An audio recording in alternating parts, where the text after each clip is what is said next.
tikulandireni mwapadera pano pa CTV, programu yake yomweja ya Boots on the Ground. Ndine Jefferson Saguga. Lero tikutengerani ku Middle East, komwe timamva kawirikawiri za nkhani za nkhondo, nkhani zophana, komanso nkhani zimene zimakula kumeneko ndikuchitirana chiwembu.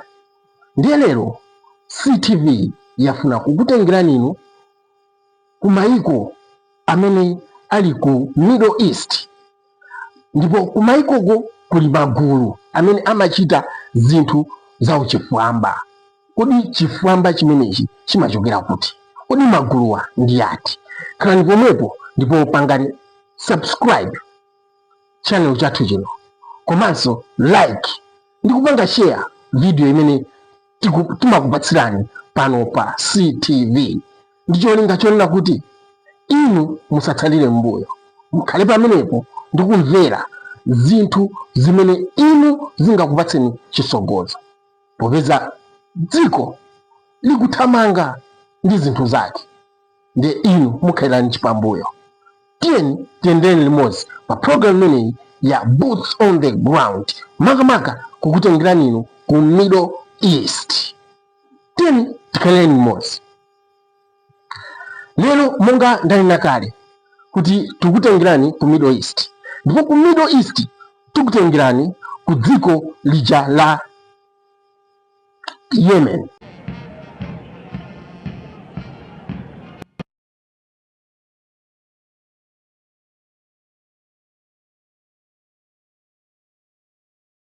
نحن لا نريد سراب قائم على الاستسلام، ولكننا نريد.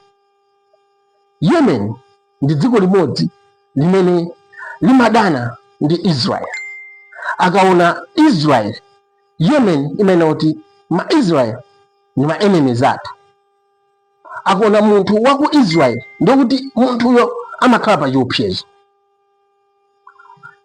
Ndi chifukwa chani pakuchitika kusagwirizana kumeneko, kusatolerana kumeneko? N'chifukwa chani maganizo amenewa anakula?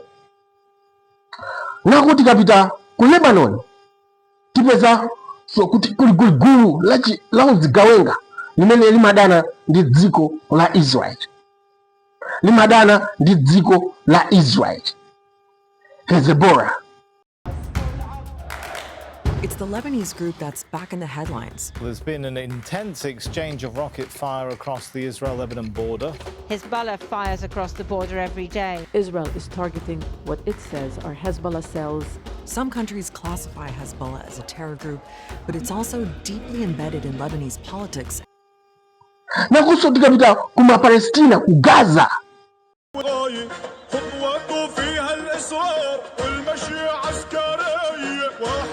جيش مجرار والنخبة أقصاوية ضل من القدس المغوار رافع سطابي ورايح ما بيرحم والهم نار قدم المبدأ والغاية magari moto kapena kupha anthu kumene bomba lati mkenawo magulu amenewa. Komanso tikapita ku dziko la Iraq kuja kuli Shin Mauritius. Just outside the city of Kirkuk, a rare glimpse of America's newest problem in Iraq, the Popular Mobilization Forces, PMF for short, Hashd al-Shabi in Arabic, an armed militia more than 100,000 fighters strong, who helped crush ISIS in Iraq. Many armed, funded, and trained by America's longtime foe, the Islamic Republic of Iran, with no plans to disband. The PM Nalonso ndi gulu lachifwamba limenenso limayang'ana maso ake pa dziko la Israel, kuti dziko la Israel lisakhale pa mapu, dziko la Israel lisaoneke, ndipo dziko la Israel lisakhalenso ngati dziko. Ndi chifukwa chake koma akupangisa zimenezi ndi ndani? Ndiye tikukutengerani soni ku dziko la Iran, kumene pakali pano kuli chinambalala chisokonekero chifukwa cha zionetsero zimene zikuchitika. And so is the blame. As protests grip Iran, cracks are opening at the very top. Ministers point fingers, parliament fights back, and Khamenei signals force. With bodies falling and arrests mounting, unity inside the regime is fraying. Is this infighting a pressure valve, or the beginning of a collapse from within?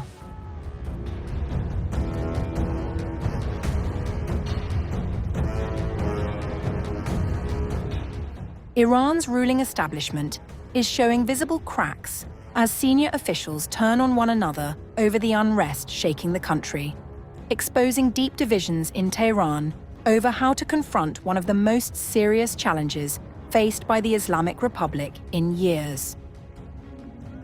Behruz Tehrani writes for Iran International that members of parliament have accused both the government and the public of contributing to an economic collapse. Anthu okwiya dziko lonse mamiliyoni za wanthu akupanga zionetsero kusagwirizana ndi regime ya Ayatollah. While rights groups say nearly 1,000 people have already been arrested. There's been protesters killed in Iran. You said we were locked and loaded, ready to go. What is the line there for when the U.S. is going to get involved in those protests? We'll take a look. We're watching it very closely.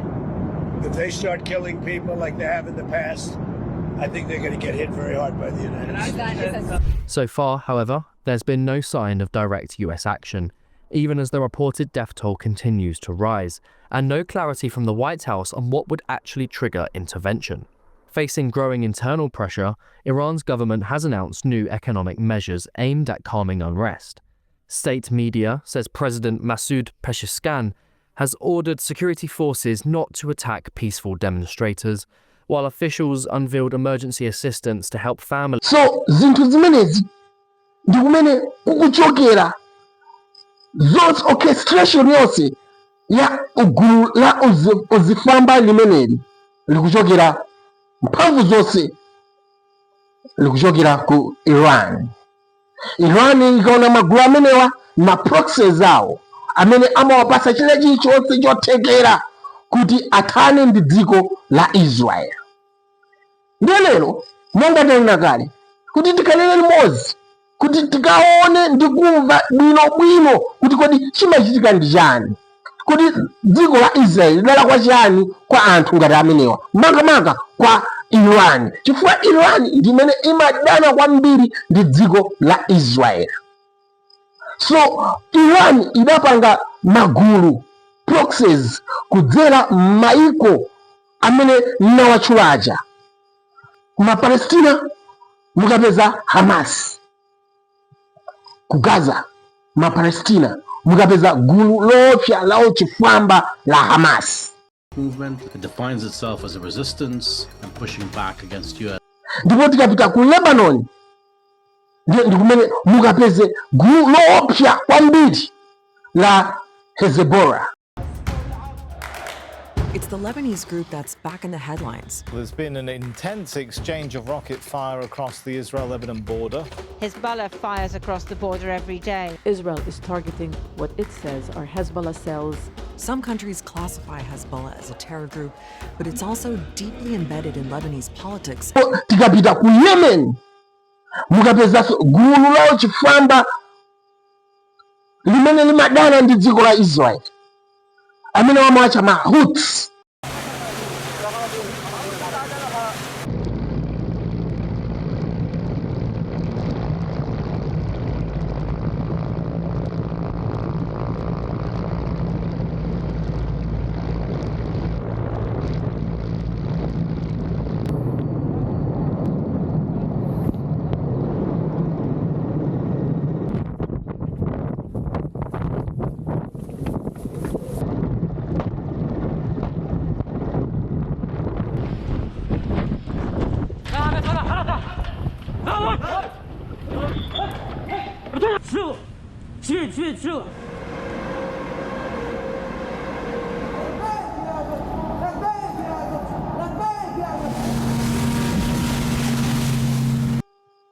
Ndipo tikapita ku Iraq tikapeza gulu limene amalicha Shin Mauritius. About Hashd al-Shabi, also known as the Popular Mobilization Units. They're a coalition of predominantly Shia militias that have been pivotal in the fight against Daesh. They were the tip of the Iraqi spear that smashed its way through the terror group. Since then, a coordinated counteroffensive with Iraq's army has seen Daesh largely. Limene ndirawu chifwamba limachita zamtopola ku dziko la Israel. Tsono ndi chifukwa chani kuti dziko la Iran libweretse magulu amenewa? One, dziko la Iran ndi dziko limene lidalenetsa kunena kuti ma Israelites asakhale ndi gawo, ma Israelites asakhale ndi dziko liwo, asadziwike, asaoneke pa map kuti kuli dziko la Israel.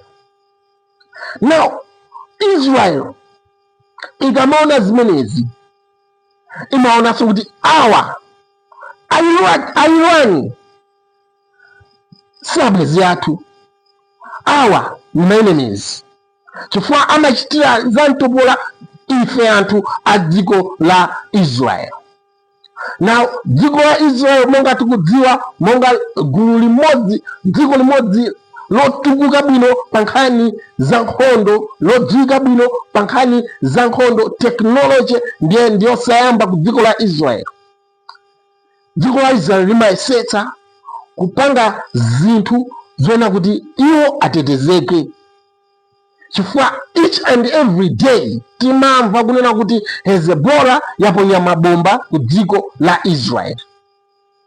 Koma chifukwa choti dziko la Israel lotukuka kumbali ya technology inakoza ma Iron Dome amene amatha ndi chambrela chimene chimatha kupanga block every arrow from the enemy. Kakuli mabomba otani, Iron Dome imagwira ntchito kupanga reflect ndi kupanga trace ndi kubweza mphamvu ya bomba lija kulionongeratu lisanafike kumalo targeted area. Now chimene tikufuna kuti tidziwe ndi chani?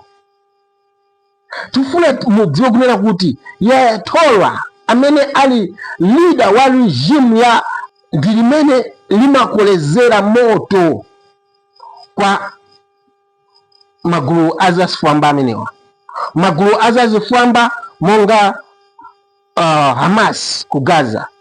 Pompano tidamva ndi kuona kuona kuti Mapalestina ku Gaza October 7 anakalowa mbali imodzi ya dziko la Israel ndi kupanga kidnap komanso ndi kupha anthu okwana 1200 ndi kutenga anthu ena kukawasiya ku dziko lawo la Gaza, kuagwira monga kuapanga kidnap. Ndiye dziko la Israel sidalole, ndi chifukwa chake nawo panali kumenyana pakati pa Israel ndi Hamas. Ndi chifukwa chakumenyana kumeneku Israel ndi Hamas, popeza anthu anawo ndi amodzi, Yemen kuchokera ku gulu la Houthi adalowerera nkhondoyo, analowerera kuti ifeyo tipanga back Hamas, inu mukashuta Hamas, ife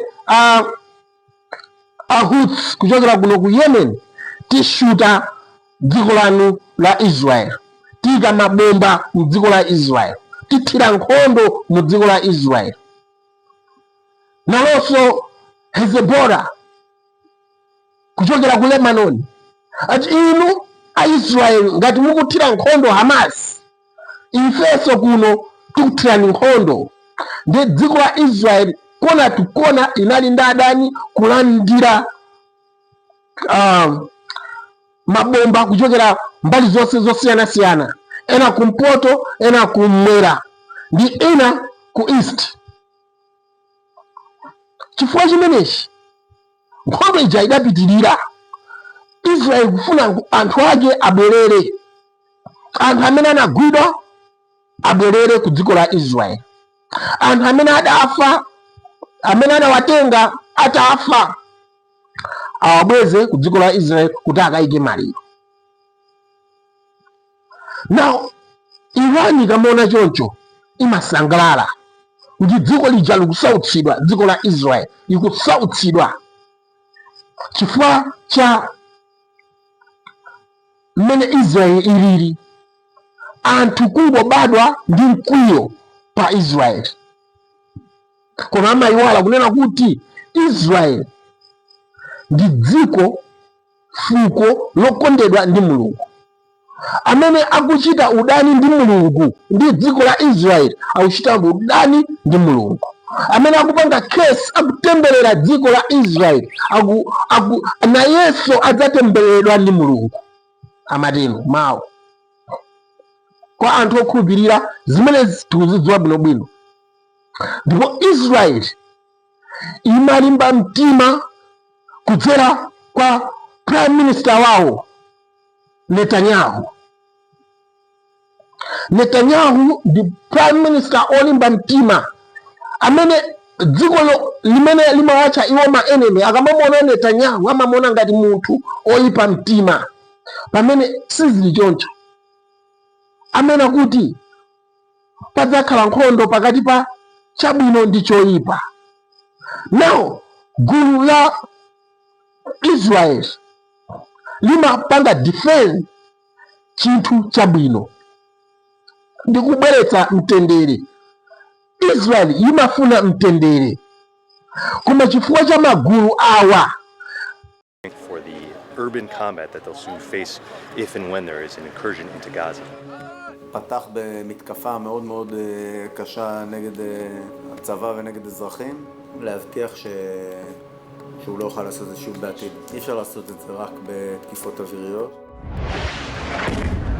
Israel has vowed to kill everyone involved in Hamas's surprise attacks on October 7th.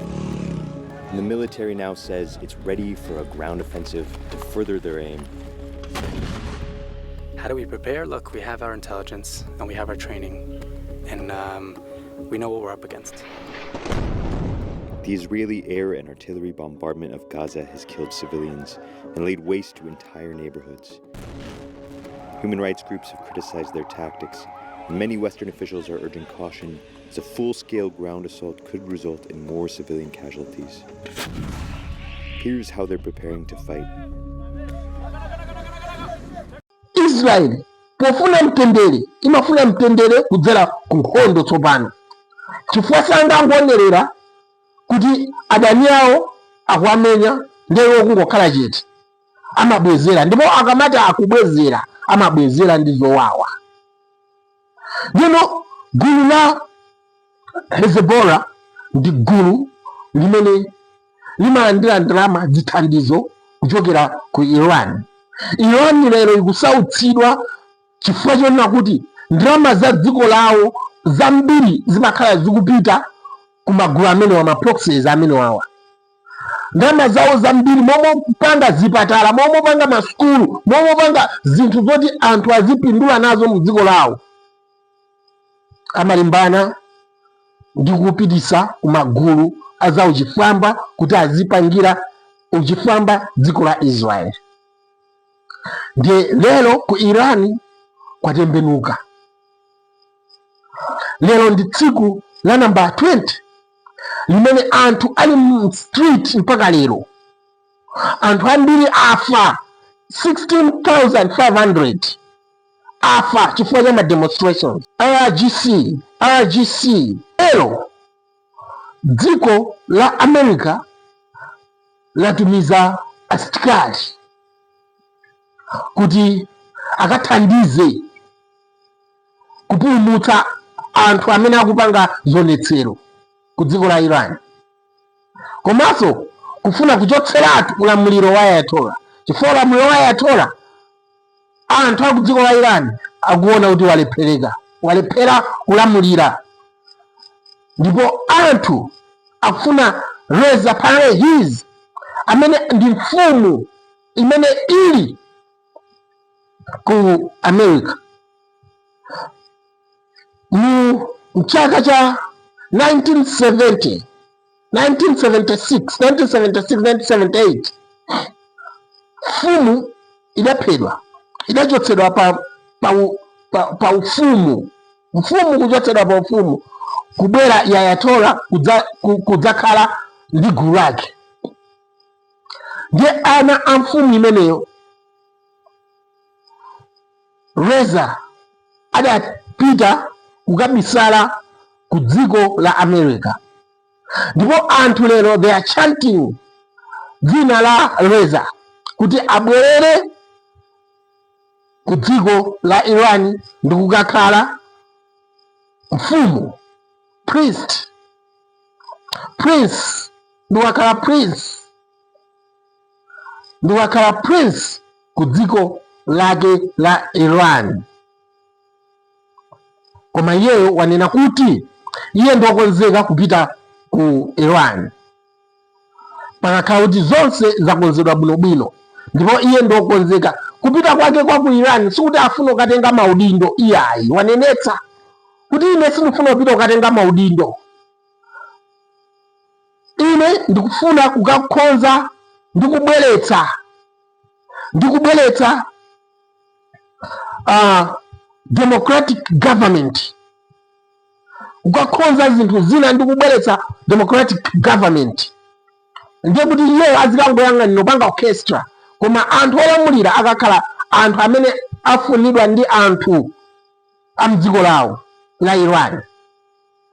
So anthu akutchula dzina limeneli Reza Pahlavi ndi dzina limene anthu akulitchula pakali pano, ndipo iye wanenetsa kuti ndibwerera zinthu zikalongosoka bwinobwino, ndipo tidzathandizana kuti dziko liyambenso kuyenda bwino.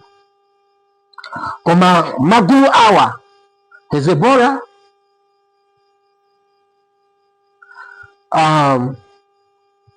Mahouts,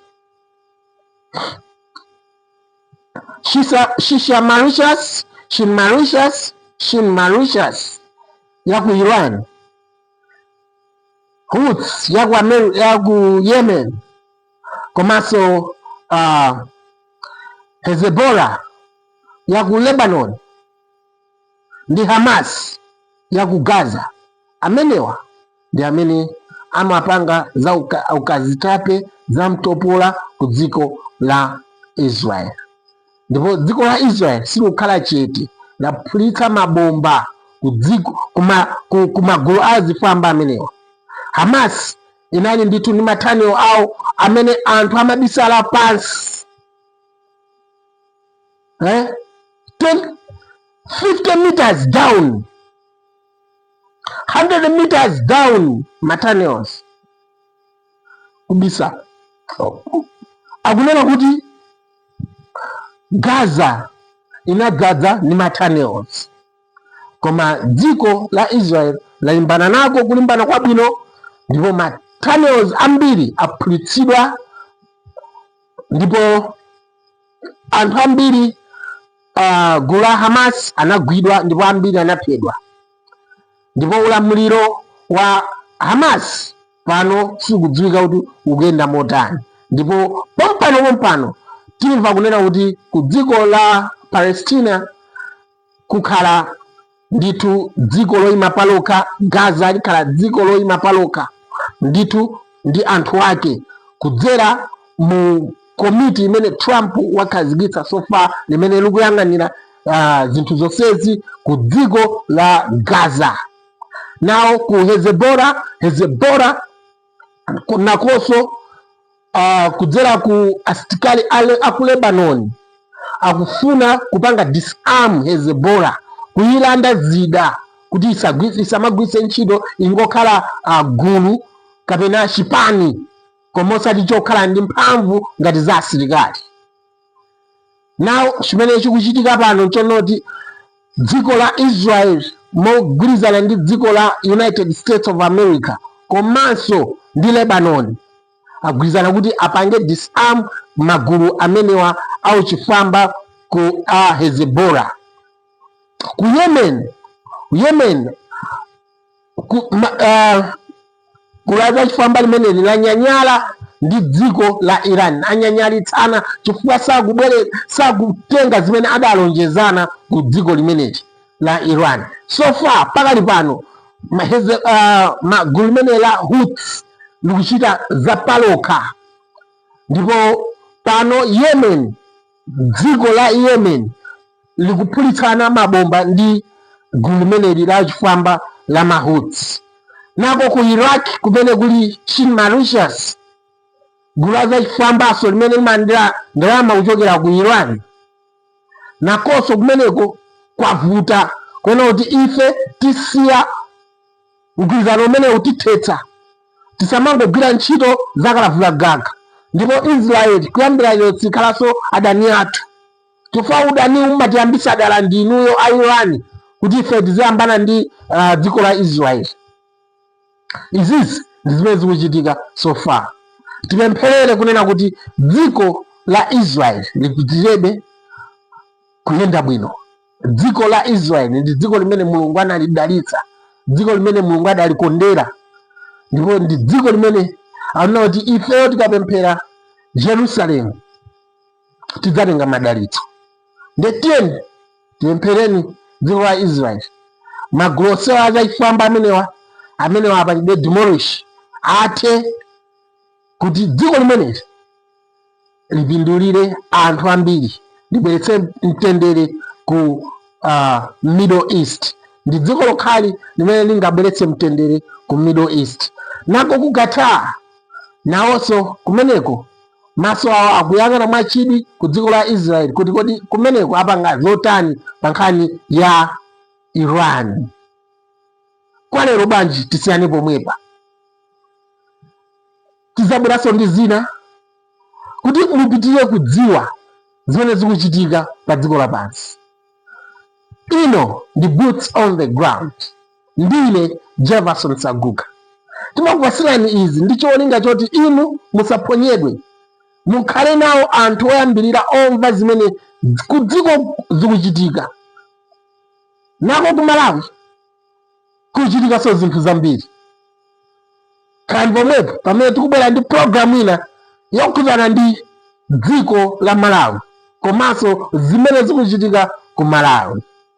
Mwakoma nonse, osayiwala kupanga subscribe, like komanso share kuti anthu ena adziwe zimene zikuchitika.